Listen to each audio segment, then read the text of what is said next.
Alright, got a big day today. I'm pretty excited. So I didn't last all night in the trailer. I called it quits. You see his feet sticking out, and there's his nose. We're inside this sub-zero sleeping bag. The walls got very cold, and I don't know. I didn't have a pillow. The sleeping bag was definitely warm enough, but I also didn't have a bathroom, so I was gonna go inside to go to the bathroom anyways. So I just, I went inside, stayed in there. But I let my dog sleep in here. No, I'm just kidding.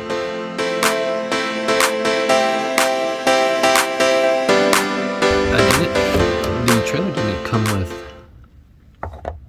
all of the keys, and so now I'm having to figure out how to get these keys. And apparently these locks are supposed to have a serial number on them, but I don't see any number anywhere, so I'm gonna try to open this up and just take a peek. So a locksmith down the street said they could, if I bring this to them, they could rekey it without the original key. Ciao.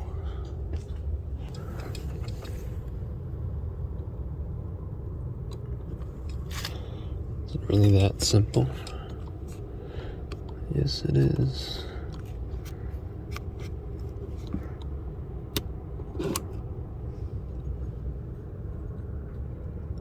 Okay.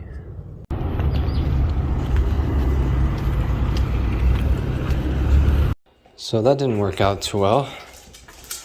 The locksmith guy said this is more of a specialty type of lock, so he didn't have the right length key.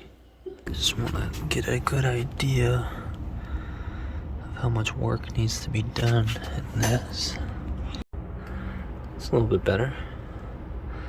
Apparently it's recommended to empty this every so often. There shouldn't be any pressure either. I don't really know how this works, to be honest. Since I like to keep things as OEM as possible, and it just says to check things before you move the circuit board, but it says the same thing right here. But I'll just put a little reminder.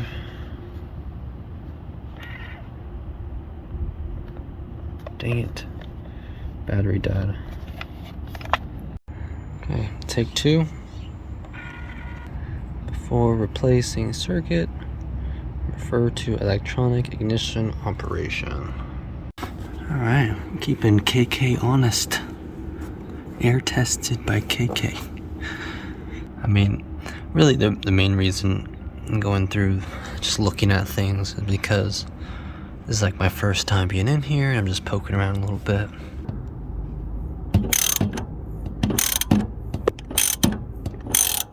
Probably should get thread tape.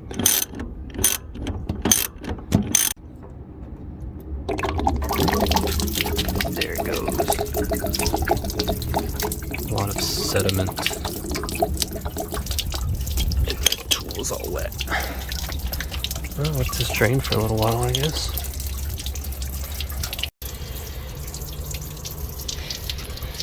Any minute now. Any minute.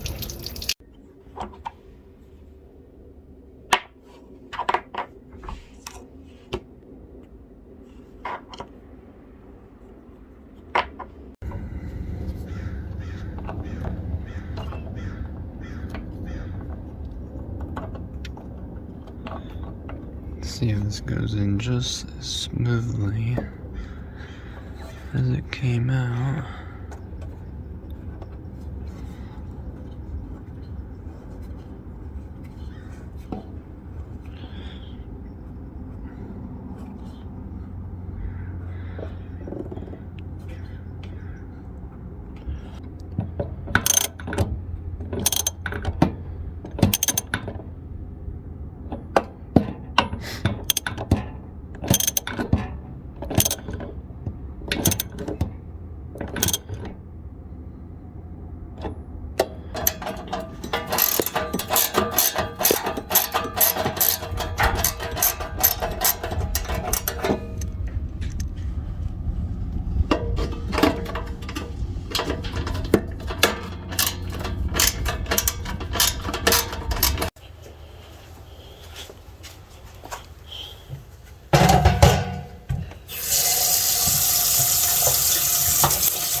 bit of paint.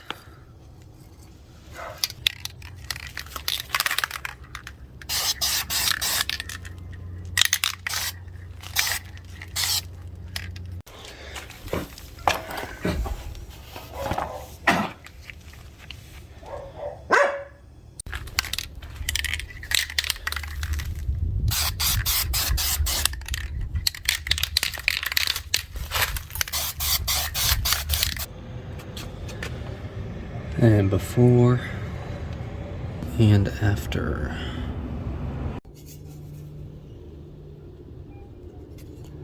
It's brand new.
Alright, we're gonna try something a bit stronger.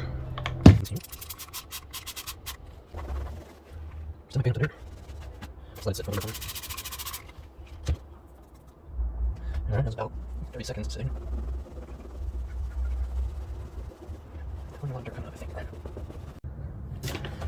Alright, this is non-diluted.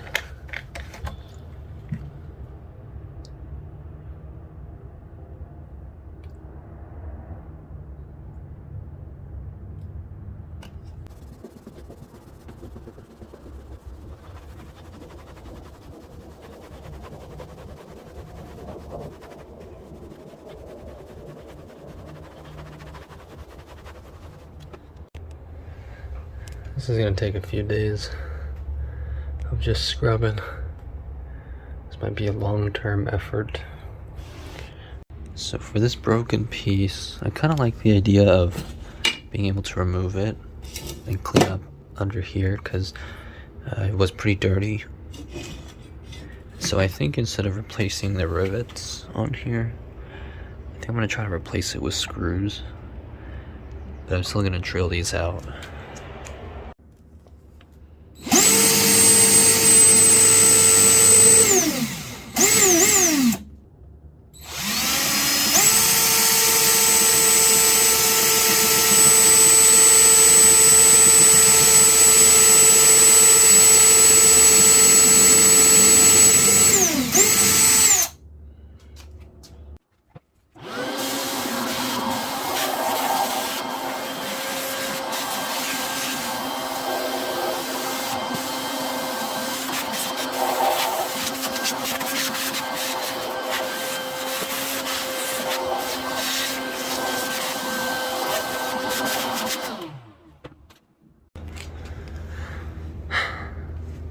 So this is a pretty small screw. This is what the size I was expecting to use.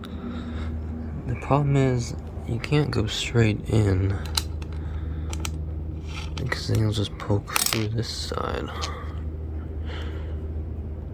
You have to basically turn the screw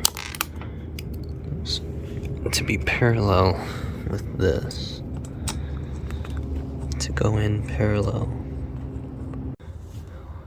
So after a few days of thinking about it, I think the best solution, one where you could pull things off probably won't be screws, but would probably be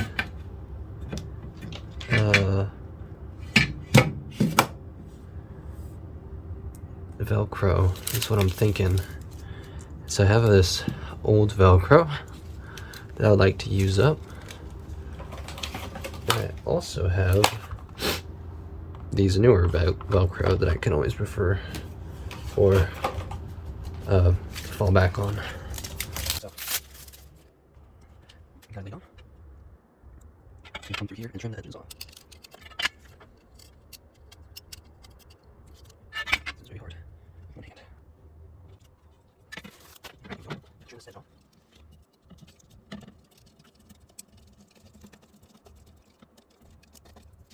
Get it clear. Watch this one. Watch this. I'm gonna get it up. Get this here. Oh, there we go. Should it slice it? Should it slice it? Should it slice it? Or should it slice it? Should it slice it? Look it up. Slice it up. It's clean. It's clean. It's right there. Wait, this is this way. This way. No, I can't do it. I want it to. I think that's exactly the point. That's our key in my Velcro. Sneaky boy. It's my Velcro. Just like that. Now we'll put some Velcro on this side. Hi, buddies. Hi. What are you doing? Squeeze me, boy.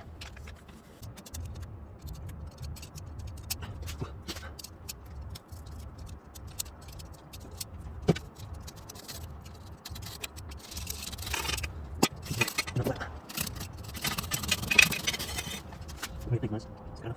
Yes. That's enough.